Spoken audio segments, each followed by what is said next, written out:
السلام عليكم ورحمة الله. أهلا بيكم يا حبايبنا في مطبخ رودي عزومة مراكبية. مطبخ رودي عزومة مراكبية بيحييكم وبيتمنى لكم كل خير، وبتمنى كمان ان فيديوهاتي تكون عاجباكم يا رب وتنور رضاكم. النهارده هنكلمكم على ايه؟ النهارده هنعمل أكلة بسيطة حلوة وسريعة وجميلة وكلنا بنحبها. هي ايه بقى؟ ان شاء الله كده هنعمل الحواوشي الاسكندراني بطريقة مبسطة كده وعلى قد ايدينا. في الأول هنقول لكم على مقادير الدقيق، وبعد كده هنقول لكم مقادير اللحمة. معنا هنا حوالي نص كيلو من الدقيق دون، أو نص كيلو ونص كوباية يعني كده. أنا دايما أخلي نص كوباية بره عشان لو العجينة طريت مني أو حاجة. فحوالي إيه نص دقيق، نص كيلو دقيق. طبعا عليه ذرة ملح. الدقيق ده منخول يا بنات، يعني ده دايما انا بنخل الدقيق، بجهزه كده ان هو منخول. معنا كمان ربع كوباية من الزيت.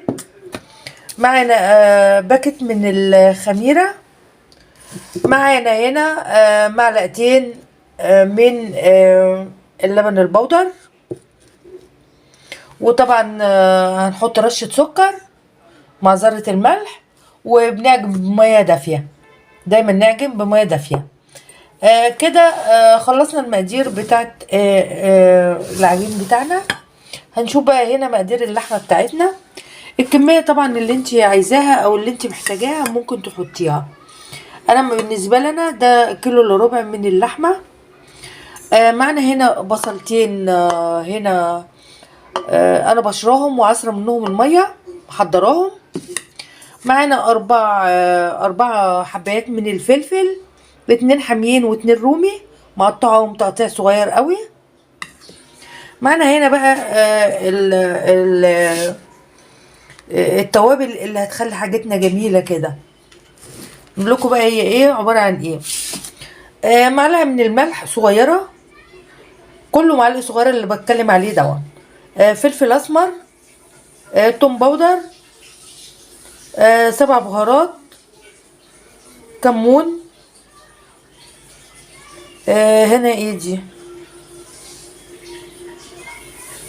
مش عارفة ده ايه. المهم ده كمون، ده كزبرة. توابل لحمة، سوري، ده توابل لحمة وغير ال7 بهارات كمان. وزي ما قلت لكم كله معلقة صغيرة كده. يعني كل التوابل اللي عندك هتحلي اللحمة بتاعتنا وتخليها زي الفل. اوام هنستبعد بقى الاول الكلام ده، وبعدين نبدأ في العجينة بتاعتنا الاول. هنعمل ايه دلوقتي في الدقيق بتاعنا؟ زي ما قلت لكم دقيقنا منخول. هنحط عليه رشة ملح زي ما حضراتكم شايفين كده، رشة صغيرة. هنحط كمان رشة سكر كده، حوالي معلقة صغيرة من السكر. هنحط كمان زي ما حضراتكم شايفين كده اللبن البودر.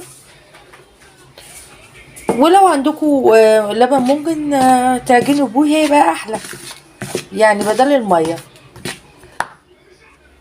هنبتدي نحط الخميرة بتاعتنا، الخميرة الفورية بتاعتنا. بسم الله الرحمن الرحيم.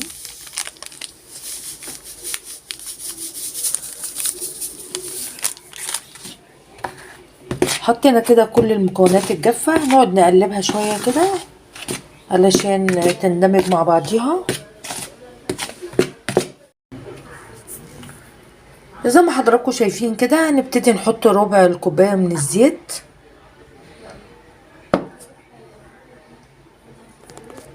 وهنقلب. قلبنا الزيت مع المكونات بتاعتنا، وخلينا حوالي معلقة عشان نلف العجينة بيها. هنبتدي نسمي بالله ونحط بقى المية. بسم الله الرحمن الرحيم. حطيت نص كوباية في الأول. هبتدي بقى أقلب كده. الأول هنقلب بالمعلقة بتاعتنا دي أو بالسباتيولا، وبعد كده هنستخدم ايدينا. طبعا لازم في أي عجين نستخدم ايدينا. زي ما شايفين حضراتكم خلاص خلصنا العجينة بتاعتنا. قعدنا نعجن فيها حوالي 6-7 دقايق عشان تبقى ناعمة معانا. زي ما انتم شايفين كده. عايزينها عجينه طريه بس ما تكونش بتلزق في الايد، يعني لما تحطوا ايديكوا عليها كده ما تلزقش في الايد، وفي نفس الوقت تكون عامله زي الملبن. انا عايزاها عجينه طريه. هنلمها بقى ايه ونسيبها تريح شويه ونغطيها كده زي ما حضراتكم شايفين، واسيبها ايه اغطيها كده واسيبها تريح شويه. بناتنا هنبتدي نعمل ايه. اول حاجه هنحطها البصل بتاعنا. حطينا كده البصل، حطينا كمان الفلفل الحراق والرومي. اللي حابب بعد ما يدعكها مع بعضيها يحط قطايه، بس انا عشان ما تنزلش ميتها، يعني مش عايزه القطايه تنزل ميتها. ممكن بقى بعد ما تدعكوها ببعضها كده تبقوا تحطوا طماطمايه متقطعه صغير خالص. هنحط التوابل بقى اللي احنا قلنا عليها كلها. بسم الله الرحمن الرحيم.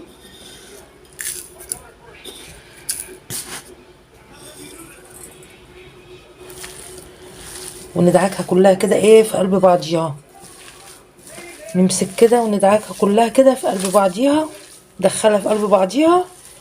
بعد ما نخلصها بقى نرجع لكم تاني نشوف هنعمل ايه فيها. زي ما انتم شايفين كده بناتنا قورنا الكور بتاعت اللحمه على قد الرغيفه. لو عايزين تصغروا اكتر من كده صغروا، عايزين تكبروا كبروا، ولسه في كميه كمان.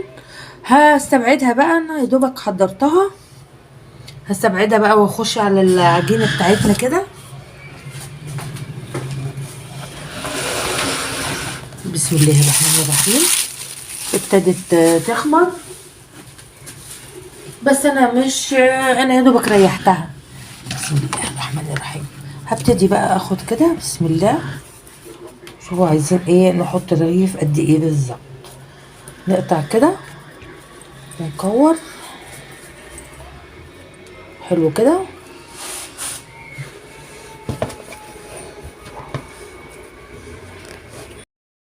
زي ما شايفين حضراتكم كده بنكور كده قطع العجين عشان نحضرها ان احنا نحشي بيها، نحشيها يعني باللحمه.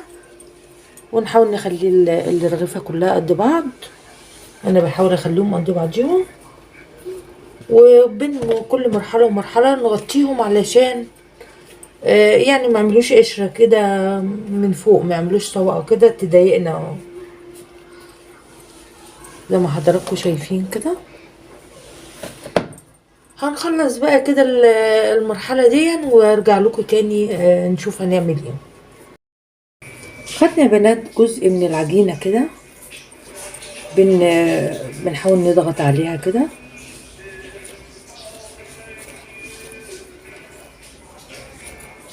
بسم الله ما شاء الله ابتدت تخمر اهي. نعملها كده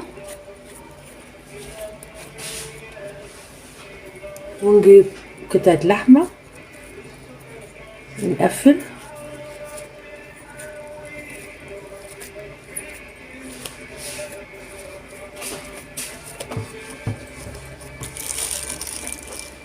يعني لما بنيجي نضغط بنحس باللحمة. بندور الرغيف كده. معنا صاج طبعا محضرينه مدهون دهنة زيت كده زي ما انتوا شايفين حضراتكم.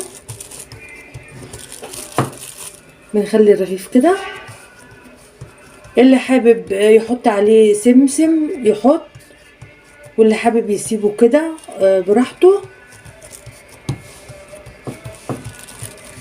ندور الرغيف كده بالراحة. هنشيل بقى الرغيف بتاعنا زي ما انتوا شايفين، هنحطه في الصاج.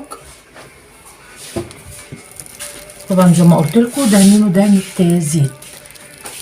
هنعمل الباقي بقى.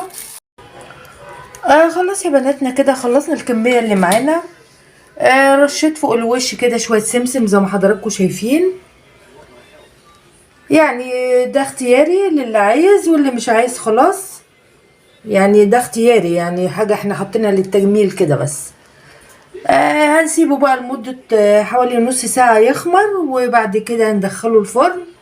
وبعد كده اما نطلعه من الفرن بقى هنوريهولكم ونوريكم الجمال بتاع الحواوشي بتاعنا. خلاص يا بناتنا. ده كان طبقنا النهارده. هنحاول ايه ان احنا نوريكم كده الحواوشي بتاعنا الجميل. بسم الله الرحمن الرحيم. زي ما حضراتكم شايفين كده الحواوشي بتاعنا الجميل. وده النهارده كان طبقنا اللي هو الحواوشي. مع تحياتي، مع تحيات مطبخ رودي عزومة مراكبية. شكرا ليكم لحضراتكم. يا رب يعجبكم، يا رب الحواوشي بتاعي يعجبكم النهارده. شكرا ليكم.